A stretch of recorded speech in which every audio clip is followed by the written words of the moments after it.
विषय चल रहा है जीव, ईश्वर और प्रकृति। जीव अर्थात आत्मा, ईश्वर जो सभी की न्याय व्यवस्था रचने, पालने और संहार करने में किसी की सहायता नहीं लेता। प्रकृति अर्थात आत्माओं को जिन साधनों को दिया जाता है परमात्मा के असीम सामर्थ्य से, वह सब प्रकृति से बना हुआ होता है। इन तीनों विषयों को प्रत्येक मनुष्य को जानना आवश्यक हो जाता है। हम सभी आत्माएं हैं और आत्मा का कभी भी विनाश नहीं होता। हम सभी आत्माओं को जो प्रकृति से बना हुआ शरीर और इस शरीर में बहुत से तत्व हैं, परमात्मा के असीम सामर्थ्य से सभी आत्माओं को उन्नति के लिए यह शरीर साधन रूप में परमात्मा ने दिया है। इस साधन का, शरीर रूपी रथ का किस प्रकार से प्रयोग करें ताकि हम अपनी उन्नति को प्राप्त होवें, इस विषय को परमात्मा की वाणी वेद और ऋषियों के मत के अनुसार ऋषि ब्रह्मा से लेकर महर्षि दयानंद पर्यंत जो भी ऋषियों मुनियों के सत्य वेदानुकूल मत हैं, उनके आधार पर जानना आवश्यक हो जाता है। सभी मनुष्यों को इस विषय के बारे में जानना आवश्यक है। अब हम विषय जान चुके हैं, ज्ञानेंद्रियों का विषय लिया हुआ है और ज्ञानेंद्रियों में हमने आँख, नाक, कान और जीभ, जिसे हम चक्षु इंद्रिय, घ्राण इंद्रिय, श्रोत्र इंद्रिय और रसना इंद्रिय के बारे के नाम से जानते हैं।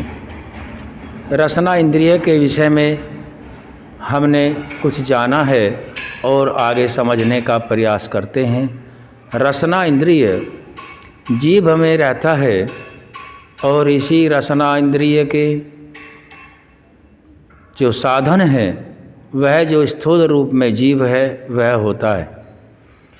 रसना इंद्रिय जीभ के माध्यम से रसों को ग्रहण करके मन के द्वारा संचित जो कर्म है उनसे बुद्धि से मिलान होकर के जैसा भी कर्म बनता है, अच्छा या बुरा, वह संस्कार रूप में जमा होता है। हम सभी को यह योग्य है, रसना इंद्रिय के द्वारा हम जिस रस का स्वादन करते हैं, उस रस से हमारे शरीर से ऐसी कोई क्रिया न हो जो शारीरिक, आत्मिक और सामाजिक उन्नति में बाधक हो। जैसे अहंकार से पूर्ण न हो, द्वेष न हो और लोभ, स्वार्थ आदि न आ पावे। उस रस का स्वादन कुछ प्रिय होता है, कुछ अप्रिय भी होता है। जिस रस के स्वादन में हम अधिक लिप्त रहें, रसना इंद्रिय का अतिक्रमण न हो, यही धर्म कहता है। स्वाद तो लेना है, शरीर के जितने भी तत्व बनते हैं उनमें से कुछ तत्व स्वाद से ही जानकारी प्राप्त हो पाती है।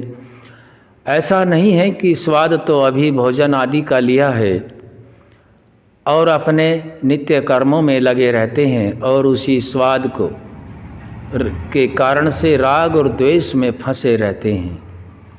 दूसरे व्यक्ति भी अपने इसी रसना इंद्रिय के द्वारा लिए गए स्वाद का राग द्वेष से पूरित रहते हैं, ऐसा नहीं होना है। रसना इंद्रिय केवल शरीर की उन्नति के लिए पोषक तत्वों की शरीर को आवश्यकता होती है, इतना जान करके हम सभी उन्नति को प्राप्त होते हैं। रसना इंद्रिय के विषय में सभी को रसों का स्वादन करके अपने अंदर ऐसा कोई भी रस का स्वाद न करें जो हिंसक हो। हिंसक स्वाद नहीं होना चाहिए, सत्य के आधार पर होना चाहिए और किसी भी प्रकार की व्याचौरी आदि से वह स्वाद ग्रहण न किया हो।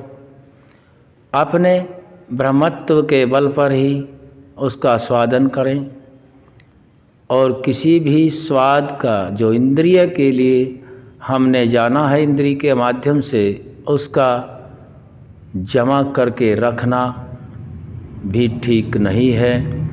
हम सभी को यह विशेष ध्यान रखना होता है कि जिस रसना इंद्रिय का परमपिता परमात्मा ने हम सभी आत्माओं के लिए शरीर में सृजन किया है, उसी परमपिता परमात्मा ने संपूर्ण ब्रह्मांड की रचना को भी किया है और प्रत्येक आत्मा के लिए भोजन आदि की व्यवस्था को किया है।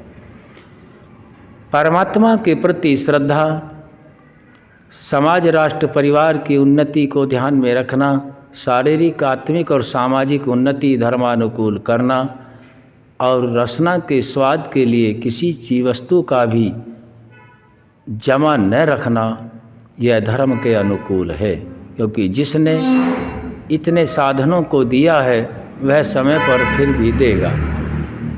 हम सभी को प्रातः और शाम उसी परमात्मा का धन्यवाद करना है जिसने हम सभी आत्माओं के लिए इतने सुंदर मनुष्य शरीर की रचना की है।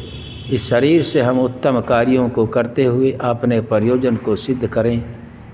आज हमने फिर से रसना इंद्रिय के विषय में कुछ जाना है, आगे फिर जानेंगे।